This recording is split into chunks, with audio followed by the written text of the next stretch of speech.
আবু সাঈদ বুক পেতে দাঁড়িয়েছিল। সে ভাবেনি পুলিশ তাকে সত্যিই গুলি করবে। তাই প্রথম গুলিটা খেয়ে সে একটু হতভম্ব হয়ে কেঁপে উঠল। তার বিশ্বাস হলো না ওই প্রান্তের পুলিশ তার মতোই বাংলায় কথা বলে, তার মতো দুবেলা ভাত খায়, একই মাটির গন্ধ তাদের গায়ে। কেঁপে উঠেও আবারও পা শক্ত করে দাঁড়ালো সে। তা না হলে বন্ধুরা কি বলবে? একটা গুলির আঘাতেই সে পড়ে গেছে, গায়ে শক্তি নেই তার। আড্ডায় বন্ধুদের পরে গর্ব করে বলবে, দেখেছিস তোরা কেমন বুক চিতিয়ে বাঘের মতো দাঁড়িয়েছিলাম।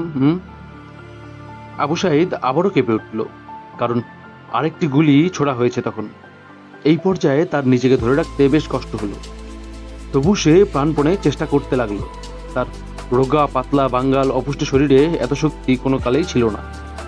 হঠাৎ মনে পড়ে গেল সে আজপাড়া গায়ে দরিদ্র ঘরের ছেলে, যার মাসের টিউশনের টাকা পাঠালে গরিব বাবা মায়ের খাবারের টাকা হয়।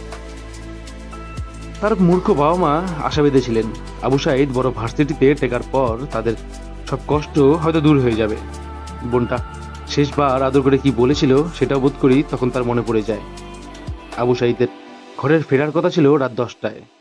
সেই 10টা হয়তো আর কোনোদিনই বাঁচবে না।